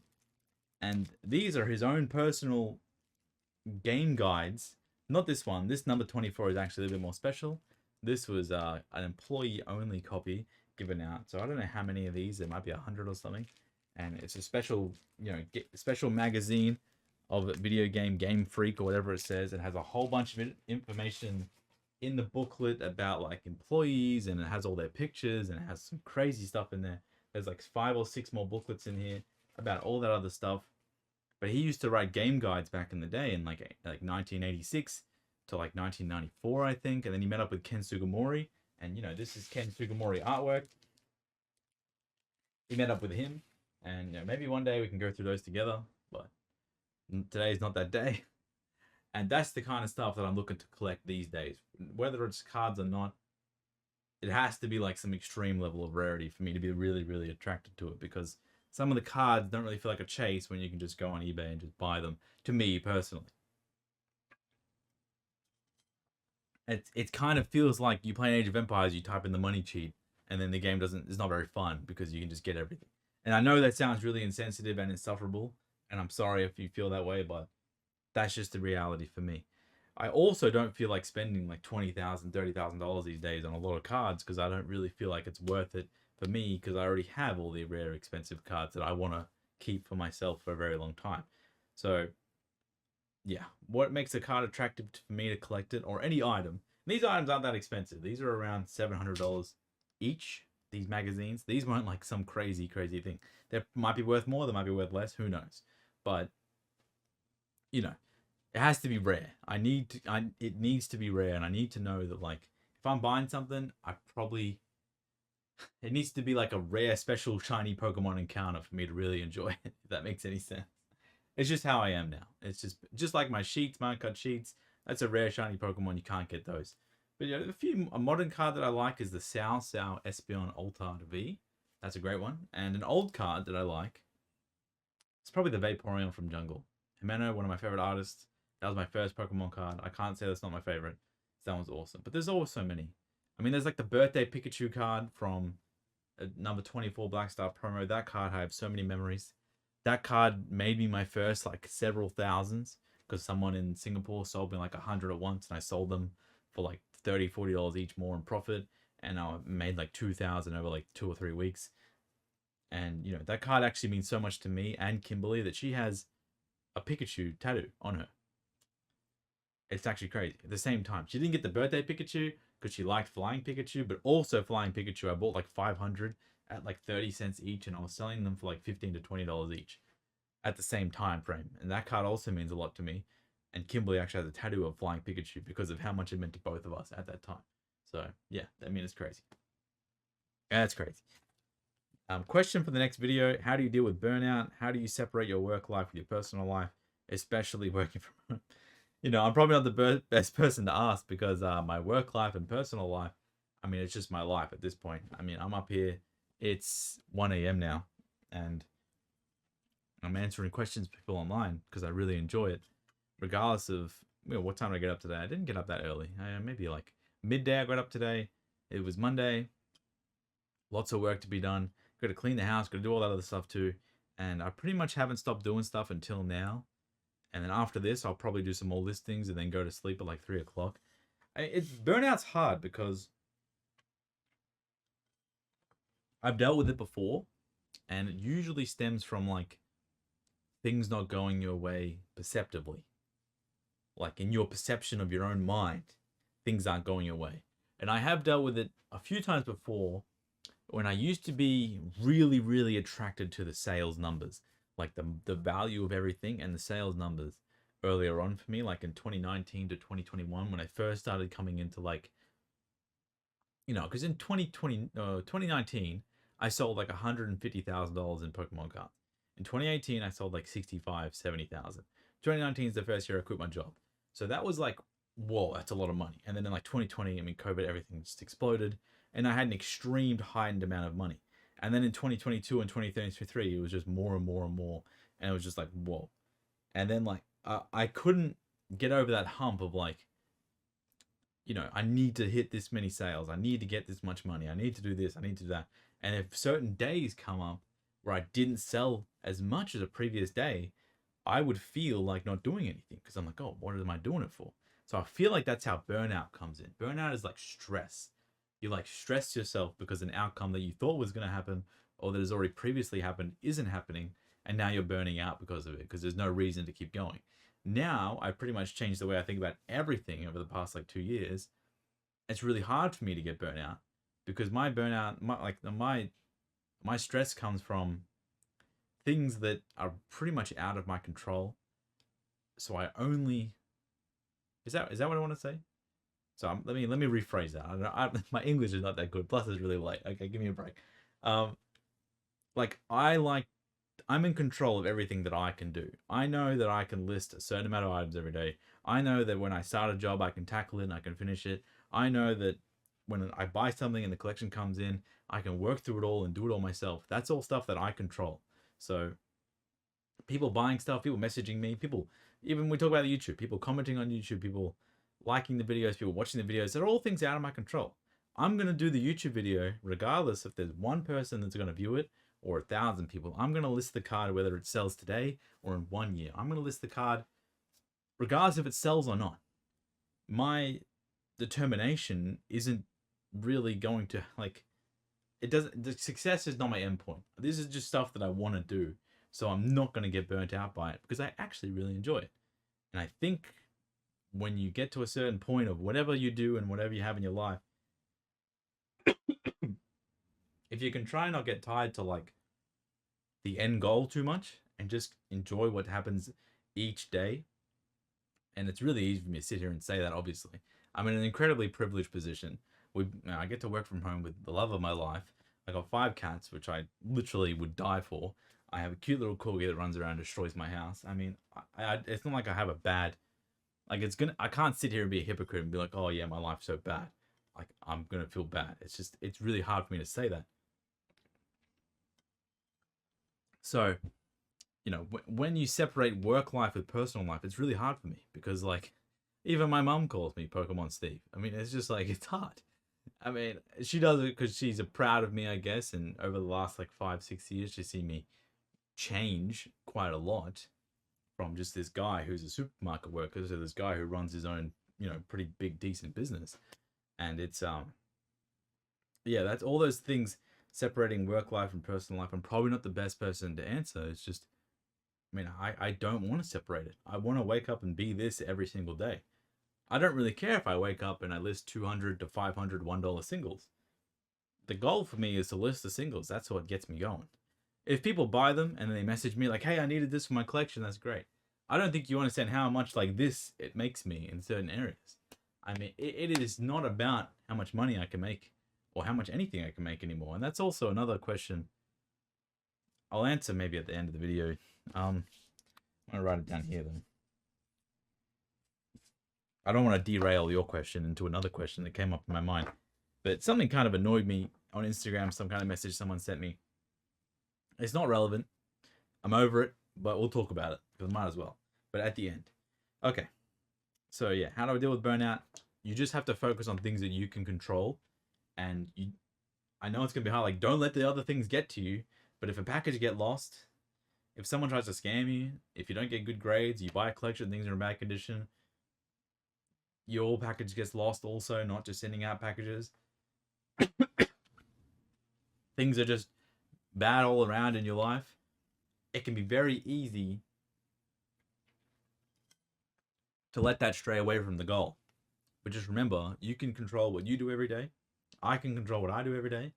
I like to be a net positive to everyone around me every single day. These days, anyway. In the past, maybe not, but now, yes, that's what I try to do. And I guess that's all we can really do, right? Like, if you just wake up and do your best every day, if things turn to shit, I mean, it's not your fault. It just is what it is. You know what I mean? It just is what it is. So that's how I deal with burnout. It just is what it is. As someone who has been already successful with Pokemon, have you found success expanding into Yu-Gi-Oh? How have you been going with that? That's from Gaknak. Look, I'm not gonna lie. I have sold maybe 600. Oh, I'll put how many? Maybe 800 to 900 Yu-Gi-Oh graded cards, and I've sold a few hundred singles here and there. I've graded around 11. No, not 11. Like 2100 Yu-Gi-Oh cards. So I'm pretty, I'm pretty pretty bad in the Yu-Gi-Oh sales department, and it hasn't been going too bad. I mean, I highly suggest everyone to just move around into different things. I Pokemon is so big that I honestly don't really think you need to move out of Pokemon. But if you're getting a little bit bored of it, I really like Yu-Gi-Oh, and there's a bunch of really cool characters in Yu-Gi-Oh that are like they're just cool. Dark Magician Girl, Dark Magician, Red Eyes Black Dragon, Blue Eyes White Dragon, Guy the Fierce Knight, Time Wizard.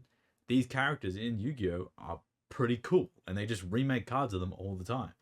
They have prismatic secret rares. They have brand new arts. They're like a little bit more like deep and dark compared to Pokemon being so light and fluffy sort of thing. So that's also cool. They got people with like huge flaming swords. They got these people that are like big mecha dragons. They have rarities that we don't have in Pokemon that are really cool. Ghost rares. Yeah, ultimate rares are similar to like full art rare, like textured rares, but like not really, because the ultimate rares just feel like an ultimate thing, whereas like a textured Pokemon card, I mean, there's a lot of them, and some of them are like $1, $2, $3, $5. Not every ultimate rare is expensive, but you get the feeling of it being an ultimate kind of thing. So yeah, I like Yu-Gi-Oh, but I'm doing really bad with it. But I'm trying. I'm trying. Yeah. Studio TCG. If you had to move to another city, town in Australia, where would you go and why is it Sydney? I would not move to Sydney. Sydney is so expensive to live in. I'd have to like be working 70, 80 hours a week in a job plus doing this to like afford living in Sydney. Like, um, maybe I would live in Melbourne. I think Melbourne is really nice. That's where I was born, Melbourne. I probably wouldn't live anywhere near the city. I'd probably live like 3 hours out of the city, near one of the coastal areas. Melbourne is incredible. I like cold weather, and it's colder there than it is where I live in Brisbane. So yeah, Melbourne's nice. Adelaide's really low key, but I mean, I don't leave the house. It doesn't matter where I live. I could live anywhere in the world as long as I can do this. So, Pokey Garage. Any long term goals, visions for the business, 5/10 year goals? I mean, that's ties into what that person said earlier with like dealing with burnout. I don't set goals. Like, I mean, I set things that have tasks and things I want to achieve each day that I'm in my head, but like I don't have like a 3 year plan or a 5 year goal or a 10 year goal, because every single year of my life has changed so drastically that if I set 5 year goals in like 2017, 2018, 2019, 2020, 2021, the outcome has been so much different than back then. I can think to myself, what would I want to be setting apart from like, oh, I want to have this much money. Apart from that goal, I mean, I wouldn't have even come close or far exceeded anything else.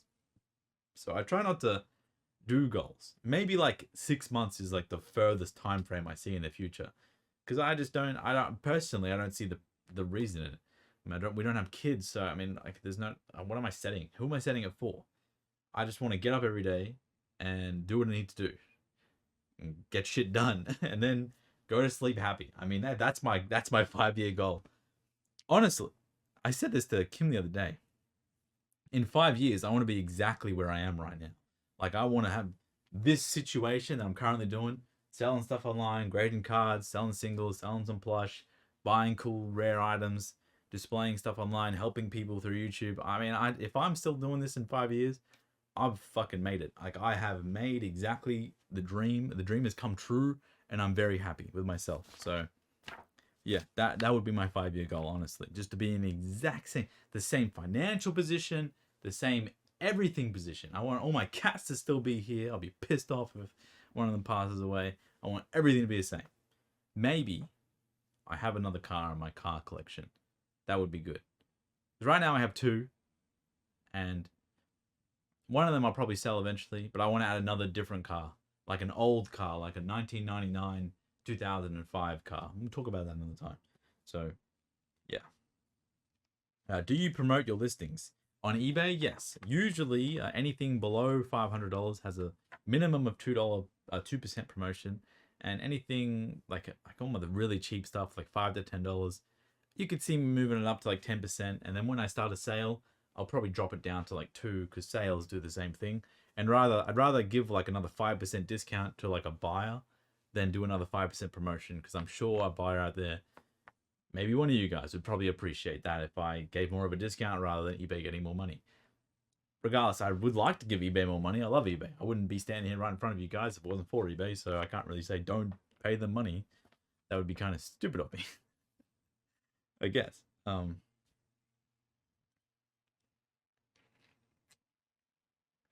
Another question from someone else. I didn't take your name. I'm very sorry. How do you budget what profits go back into your business versus personal long-term investments? Everything. Every single dollar that I make, sell, get back, goes back into buying cards.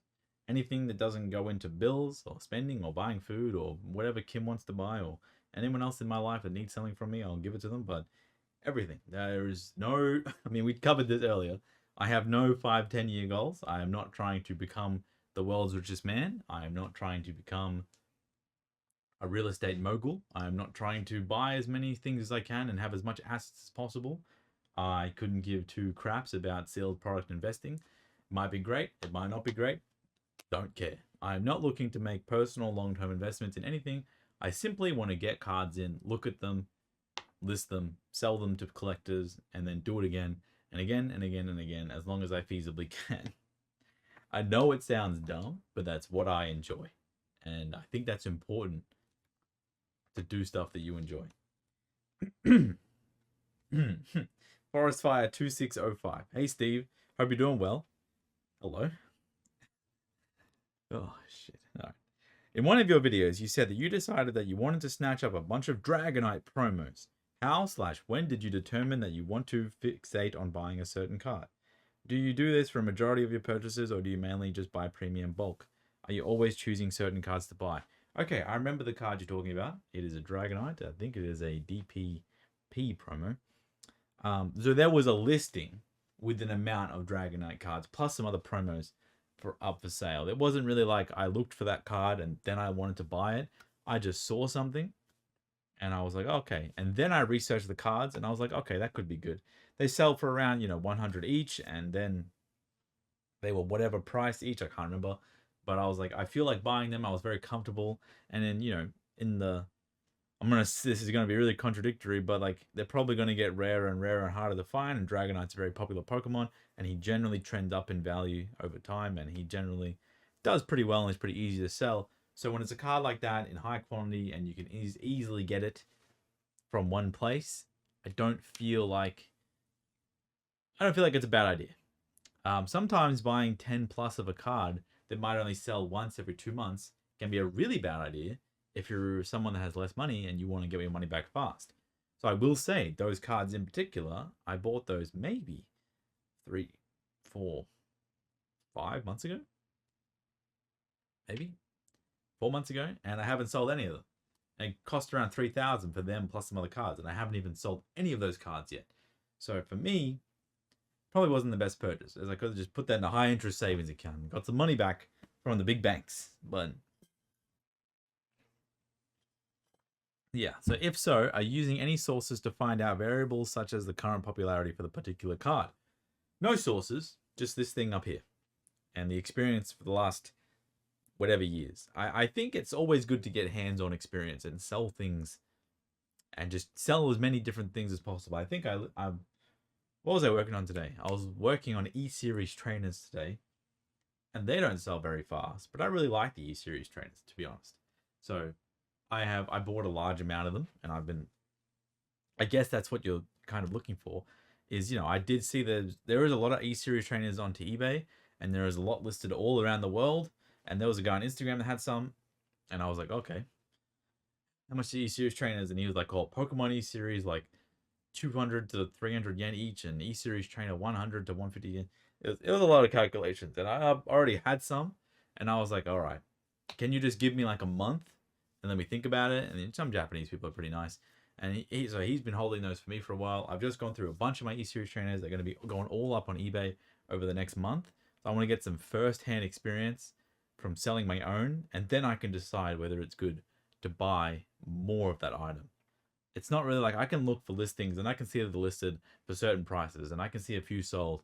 But personally, for me, first-hand experience is like so much more important for anything. Unless it comes to Yu-Gi-Oh! And that's just me YOLOing money into the midst. But yeah, there's no real place I go to look for like, oh, what's a trending variable? But I think it's pretty obvious like which are the most like, I guess, expensive or most popular Pokemon these days. So it's not really like a thing that you have to, when it comes to like a Dragonite, or my hair's all sticking up. What's going on here? You know what I mean? You know what I mean? I'm trying to explain. I don't really know what I'm talking about anymore. It's getting late. Troy O'Keefe. How's it going, mate? Oh, this is a big question. Holy shit. Let me show you this guy. Look, there's one question. Lucky last as well. So that's good. Thanks so far for watching, everyone. I don't know how long this video is because I cut down off my screen, but hope you guys are enjoying this. The next one is going to be live, so maybe we'll see how that goes. Hopefully people get something out of these. I hope I'm not doing these just for like, I mean, I'd do them for no reason regardless, but I really want to be given back to people because there's another thing I want to talk about right at the end that kind of annoyed me on Instagram yesterday or maybe the day before.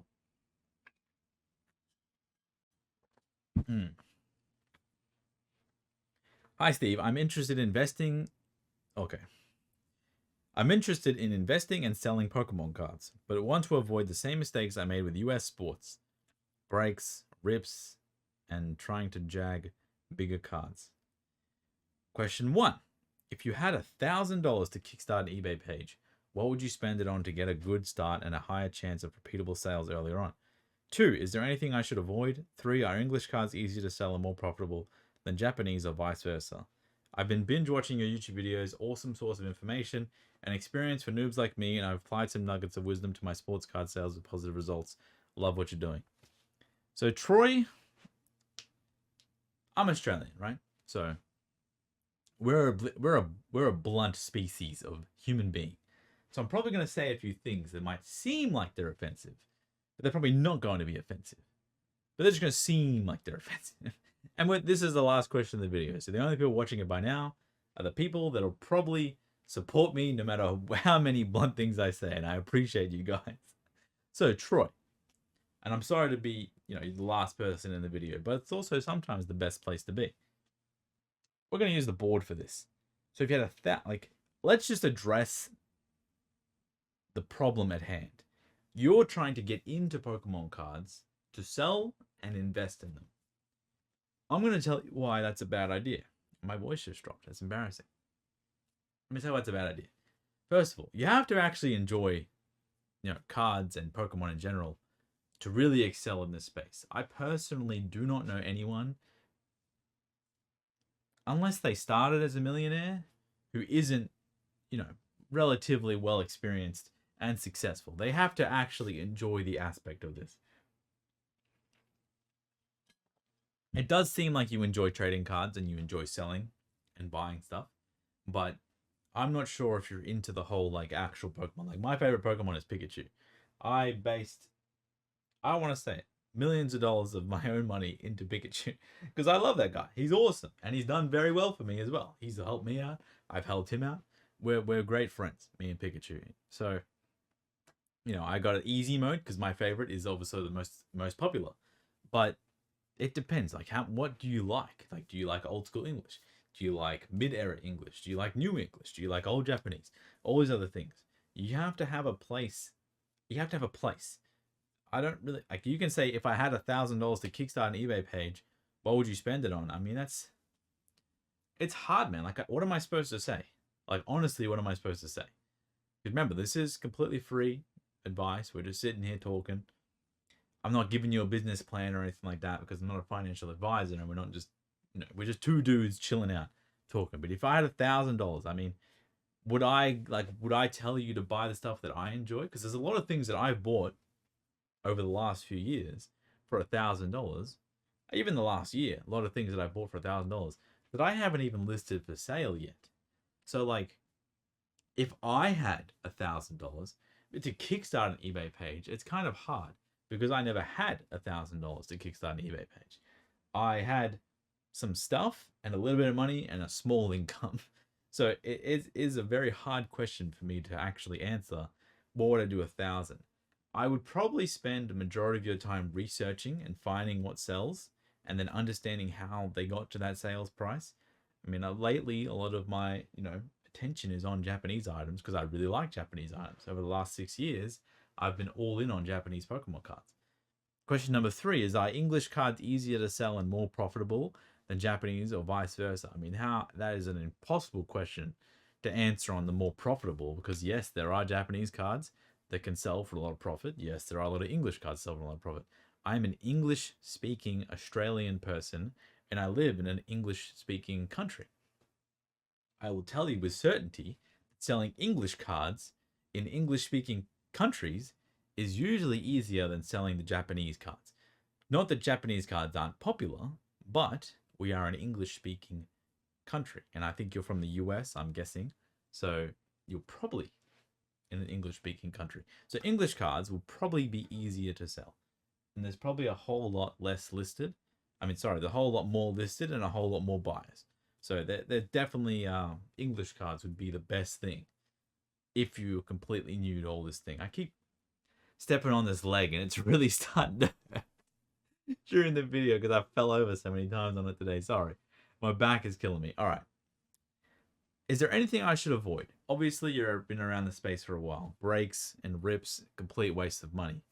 You want to avoid buying boxes and opening them as a store for now because it's not worth it and you will lose money. Unless you hit it big, then if you want to hit it big, you might as well just go gamble. So anything you should avoid is things like that. You really need to because I don't want to say $1,000 is not a lot of money, but like in this space right now in 2024, $1,000 doesn't get you very far, especially if you have nothing set up. So you already have a few things set up. I think you sold cards before. So maybe you got some label printers, or maybe you got a normal printer. Maybe you already got like a computer, and maybe you already have like the ability to list things quite fast. You have a phone. You already have all those things. So if it's $1,000 just for inventory to kickstart an eBay page, I would probably base it around things that you like. Like I'm gonna sound like a broken record, but I'll just use me as an example because I'm here.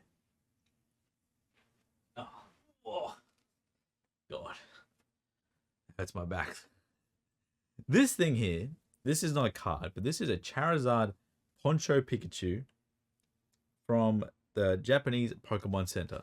Now, I'm pretty sure this is the Mega Charizard Y Poncho, not the Pokemon Center Tokyo Poncho, because there's multiple different ones of them. And that right there, I think it cost around $70 to $100, however much I bought it for.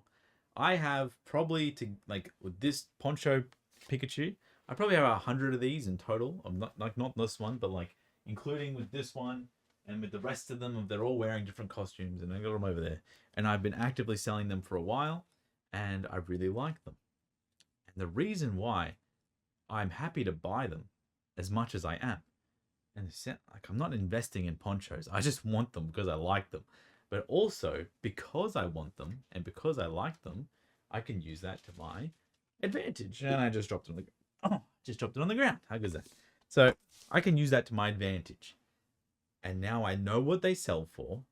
I have an idea of how much I can buy them for on average. They're not just really easily available. Like this is a plush from 2015. This isn't a plush that you can just go and buy whenever you feel like it. So let me make that apparent for everyone else.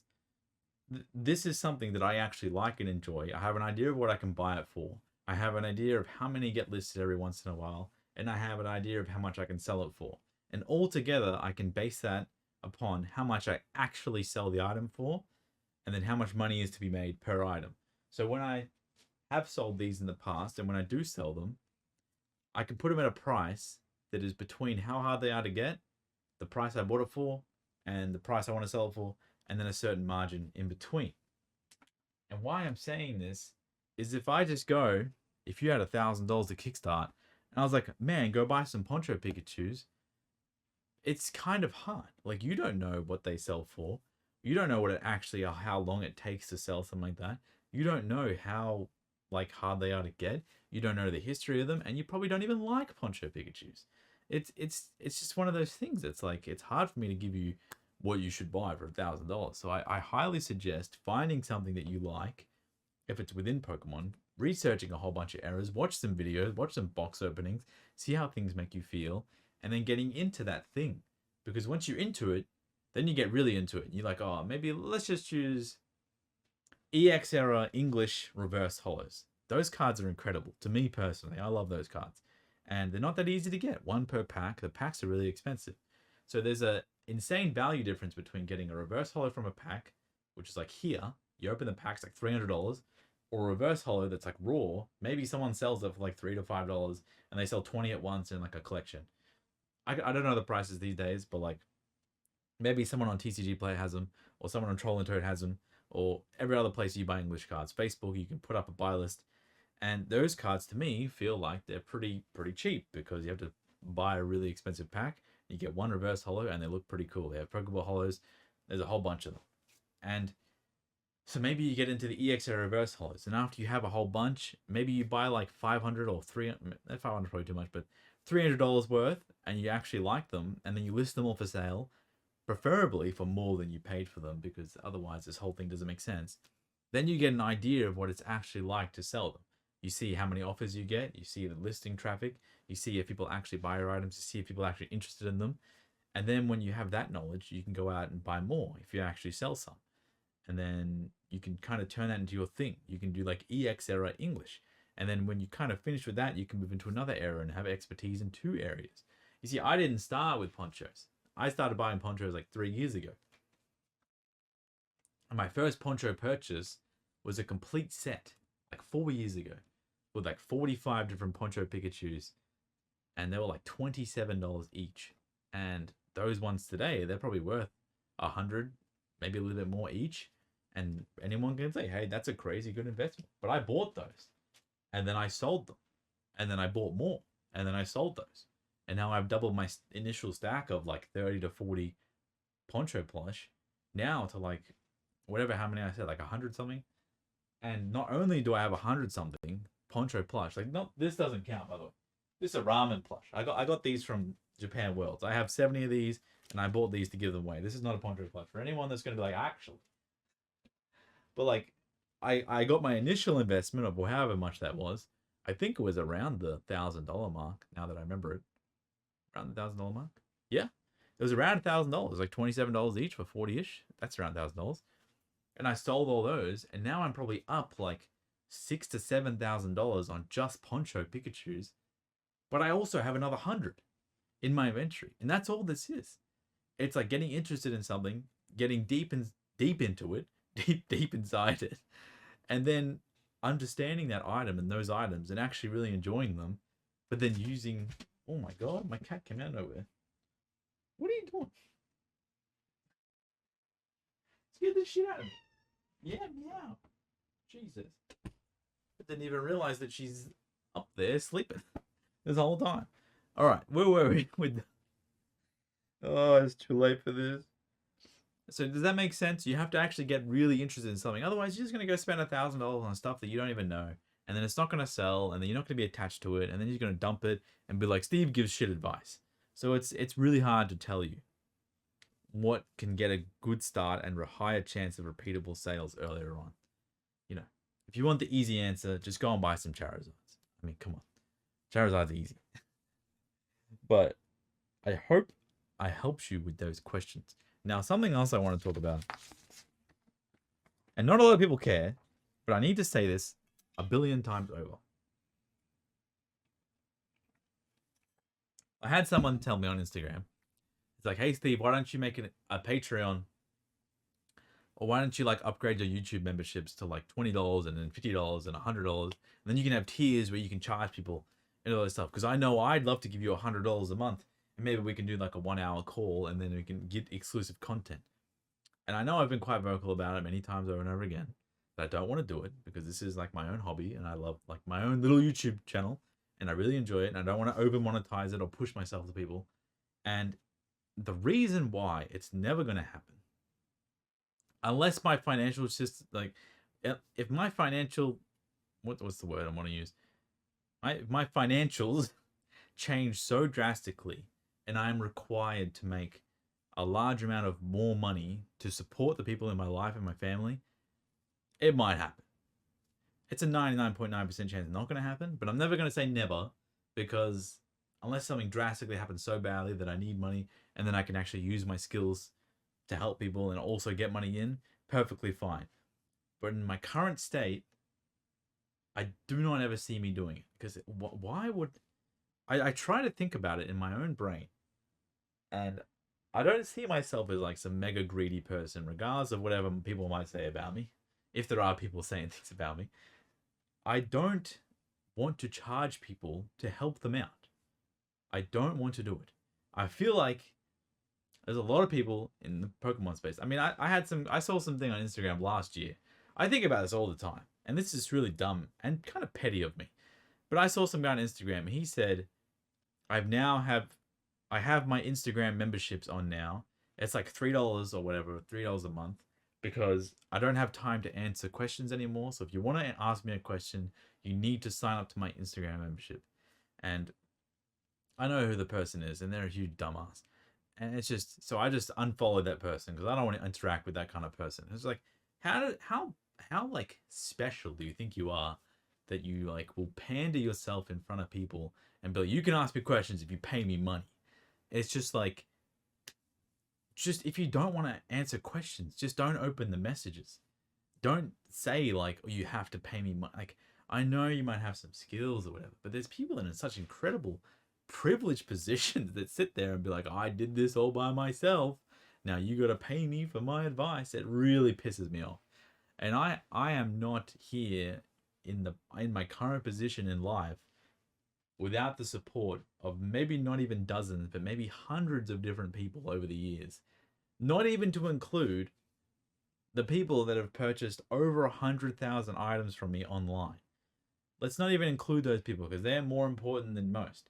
But I have been helped more than you guys can even think.